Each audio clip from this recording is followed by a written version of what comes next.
Sunt Roxana Ioana Gaborilescu și sunt terapeut emoțional.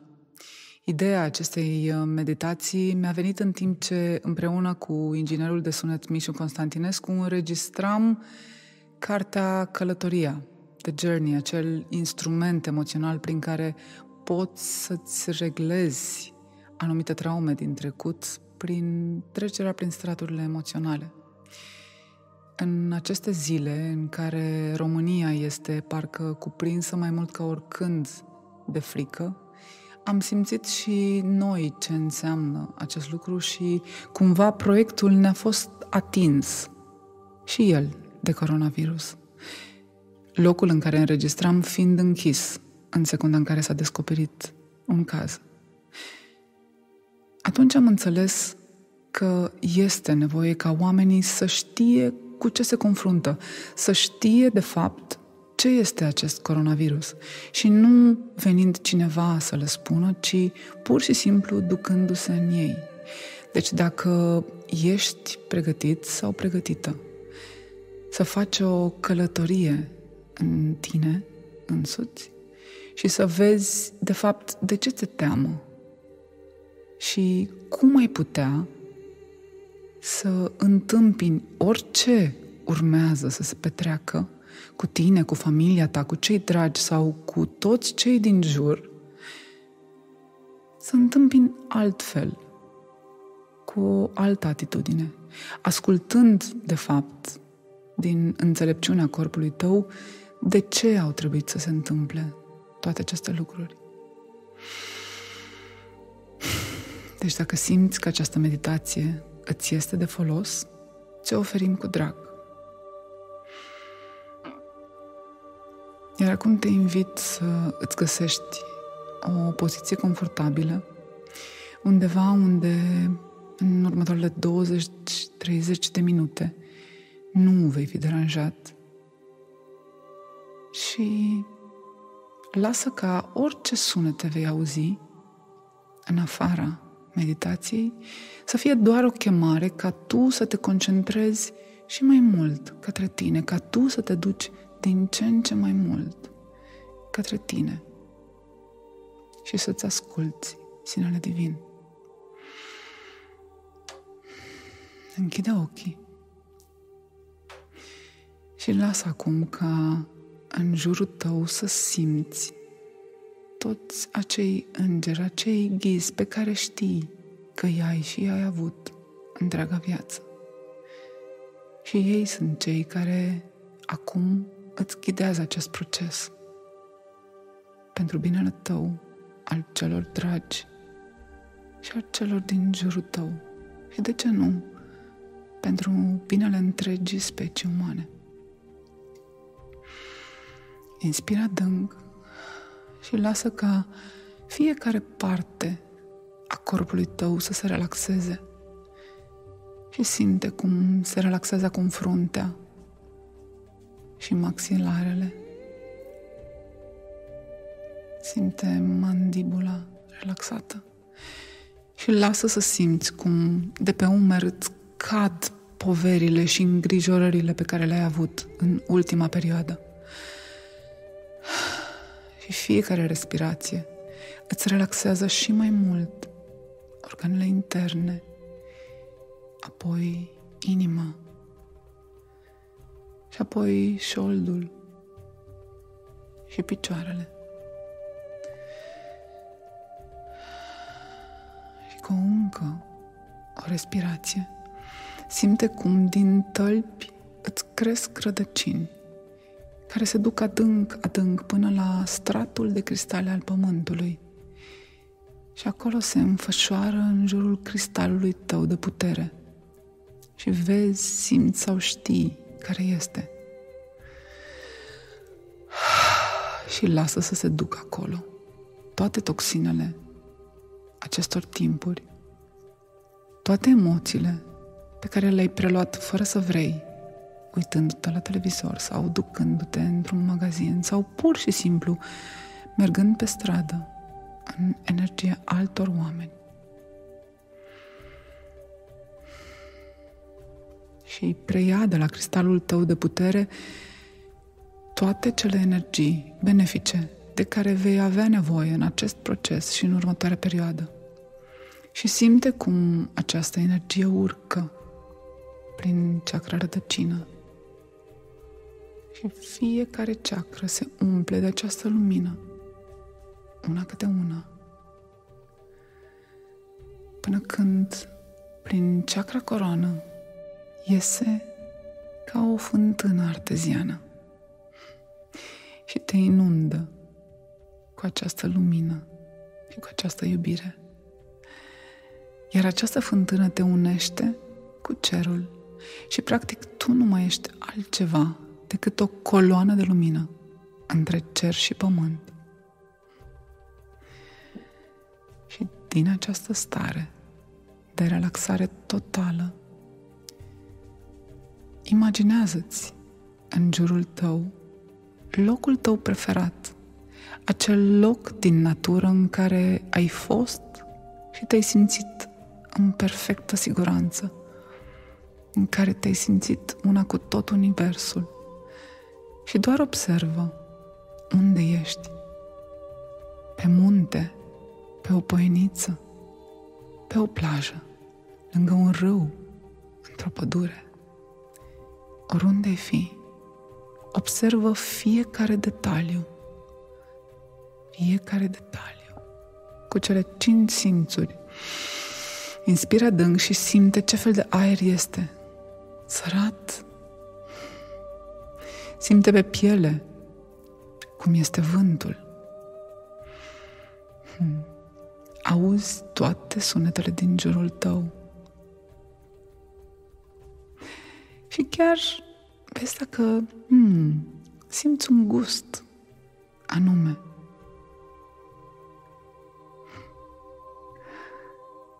Scufundându-te adânc în această stare, vezi în fața ta un foc de tabără. Acest foc de tabără are ca esență iubirea necondiționată. Iar la focul de tabără, lângă tine, este un mentor.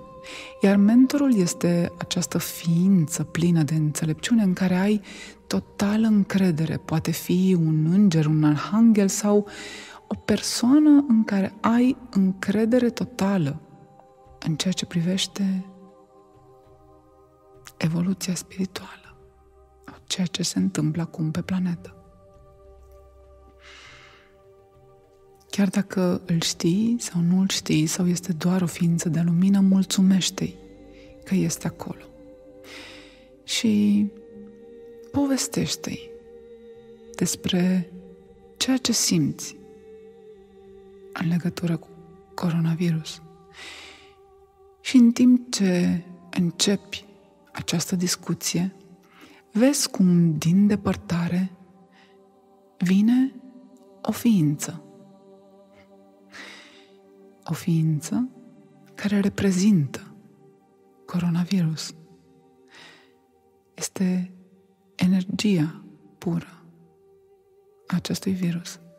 Și vezi cum arată. Este femeie, este bărbat, este înalt, este scund. Ce fel de păr are? Cum te simți în prezența lui sau a ei? Și se așează la focul de tabără și mulțumește-i că a venit. Că în ciuda judecăților noastre despre coronavirus, el vrea să ne vorbească. El vrea să ne spună de ce a venit. Și mărturisește astfel care este frica ta cea mai mare în ceea ce privește întâlnirea cu coronavirus. Ce s-ar putea întâmpla cel mai rău pentru tine, în primul rând, dacă cumva ai prelua acest virus, dar pentru cei dragi. Și verbalizează, te rog, acest lucru și lasă-te să te auzi. Ce s-ar putea întâmpla cel mai rău?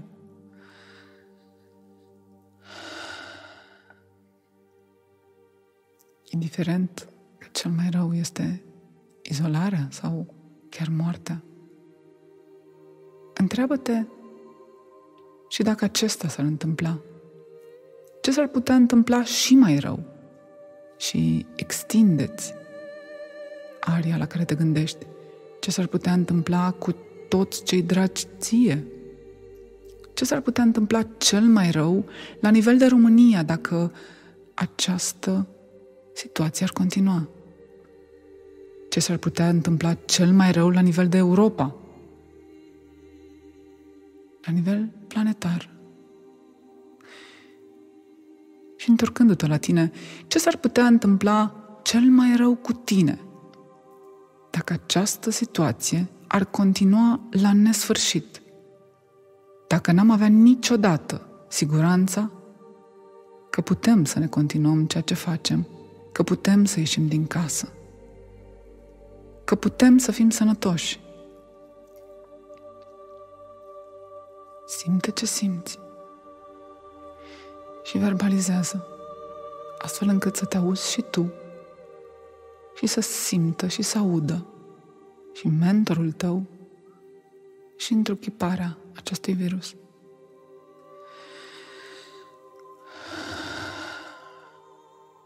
Dă glas temerilor tale, fără să judeci, fără să interpretezi, doar spune ce e acolo, spune ce ai pe suflet, care este cel mai rău scenariu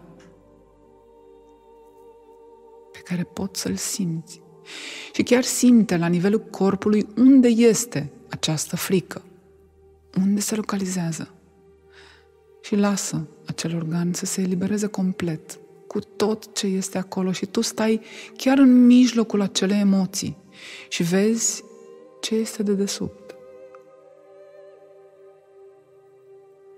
Înconjoară cu toată acceptarea ta și rămâi nemișcat în această emoție. Și vezi dacă este ceva și mai profund decât această emoție, ce-ar fi? Și întâmpină și pe ea cu toată acceptarea ta și stai nemișcat.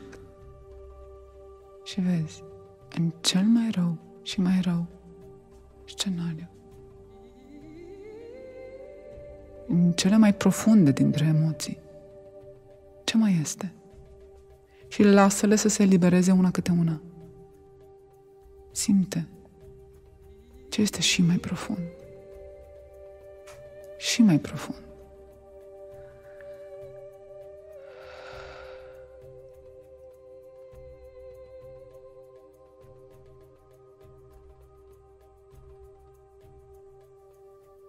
Și dacă nu mai este nimic, dacă nu mai rămâne nimic,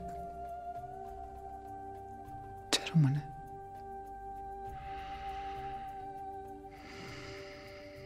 Și lasă-te surprins.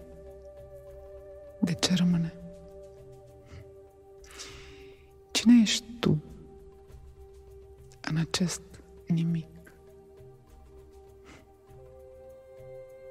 Mulțumesc. Cine ești tu? Și răspunde cu voce tare. De fiecare dată lăsând ca răspunsul să iasă de undeva din tine. Cine ești cu adevărat? Mulțumesc. Cine ești tu? Mulțumesc. Cine ești? Mulțumesc. Iar acum este rândul tău să întrebi acea ființă din fața ta, întruchiparea coronavirus. Cine este? Și lasă-o să-ți răspundă. Și de ce a venit? Și acum că a auzit toate temerile tale, ce are să-ți spună?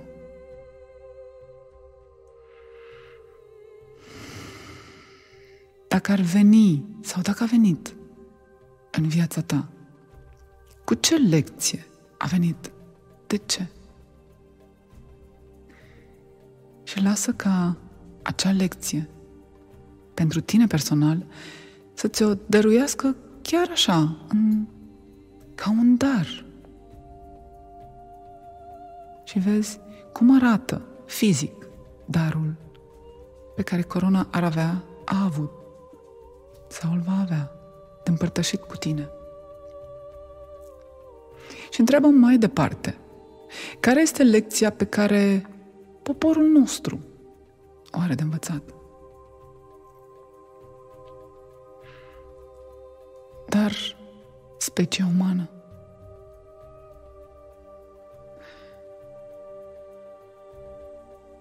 Ce avem noi de făcut în următoarea perioadă? Ce ai tu de făcut în următoarea perioadă?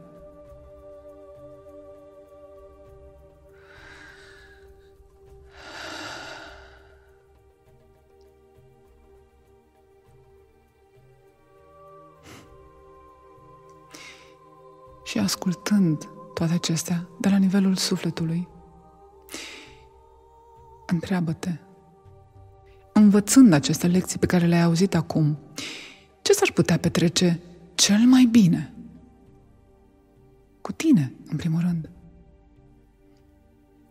Și dacă acel lucru ar fi împlinit, ce s-ar putea petrece și mai bine?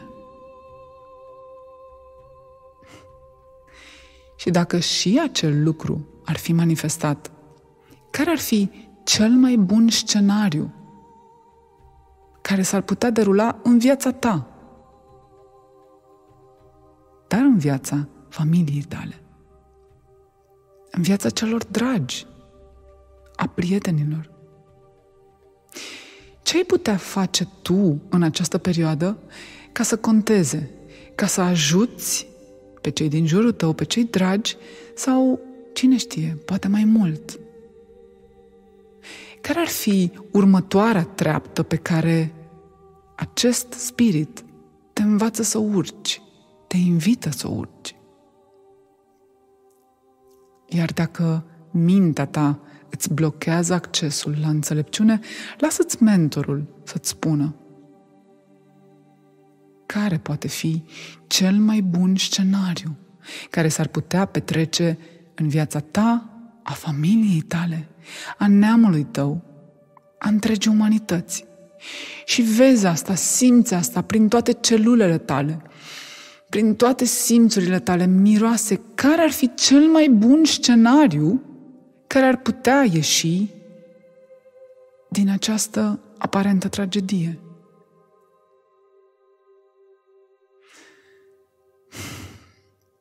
Și dacă mai ai întrebări, de ce au trebuit să moară toți acești oameni? De ce au trebuit să plătească așa?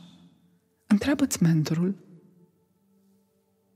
și spiritul coronavirus și vezi ce răspuns primești și dacă mai ai și alte întrebări, pune-le acum. Și întreabă-i pe ei dacă au un sfat pentru tine și un sfat pe care să-l împărtășești și cu ceilalți.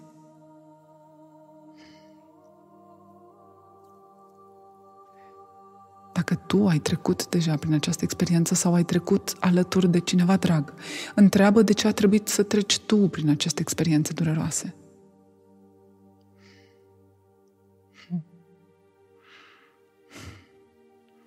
Iar acum că ai auzit toate acestea, din sufletul tău, poți să trimiți iertare către spiritul coronavirus? Și în același timp să-ți deschizi pieptul și să primești iertarea din partea coronavirus pentru toate judecățile pe care le-ai adresat tu sau semenii tăi. Și simte ce se schimbă.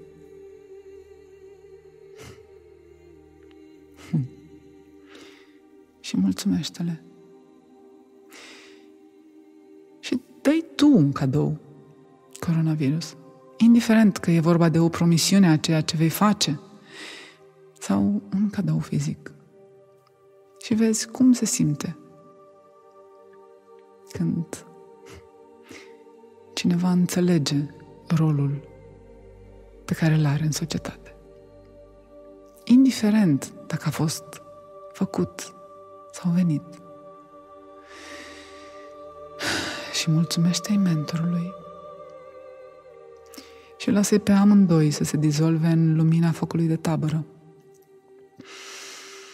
Și inspira adânc și știind că te vei putea întoarce aici oricând vei dori să te întâlnești cu ei sau cu oamenii cu care mai ai de discutat, cu care nu ai putut să-ți deschizi sufletul, cu oamenii care au plecat sau cu oamenii pe care n-ai apucat să-i cunoști, cu oamenii care poate nu ai curajul să vorbești față în față. Îi poți chema oricând la focul de tabără și să discuți așa, suflet la suflet, în locul tău preferat. Și lasă însăși focul de tabără să se dizolve și uită-te în jur și vezi dacă s-a schimbat ceva. Și inspirând adânc, și dacă cumva pe fundal auzi și o ambulanță, ea nu face altceva decât să te invite din nou și din nou adânc în tine. Să vezi unde este adevărata liniște, indiferent de ce se întâmplă în exterior. Și inspirând adânc și știind că tot ce s-a petrecut în acest proces se va integra de la sine cu acea forță magică care îți face inima să bată, ochii să strălucească și părul să crească. Freacă-ți palmele, pune-le pe ochi și vei putea deschide ochii după ce tot ce ai avut de integrat s-a integrat în fiecare celulă a corpului tău. Iar acum deschizi ochii într-o altă realitate. Și chiar dacă realitatea exterioară nu s-a schimbat, realitatea ta, da. Iar dacă fiecare dintre noi vom schimba realitatea noastră interioară, ca prin magie, realitatea exterioară se va schimba în consecință. Dacă simți că acest proces ți-a fost de folos, împărtășește-l cu cei dragi, cu cei pe care îi cunoști sau pe care poate nu îi cunoști. Dacă ai nevoie să discuți cu oameni ca tine, dă-ne un semn. Dacă ești femeie, în grupul de Facebook Puterea Divinului Feminin, dacă ești bărbat, în cercul bărbaților, dacă nu vrei în nicio astfel de comunitate, dă-ne un feedback pe călătoria spre tine și spune-ne de ce ai avea nevoie în următoarea perioadă și ce ți-a adus ție acest proces.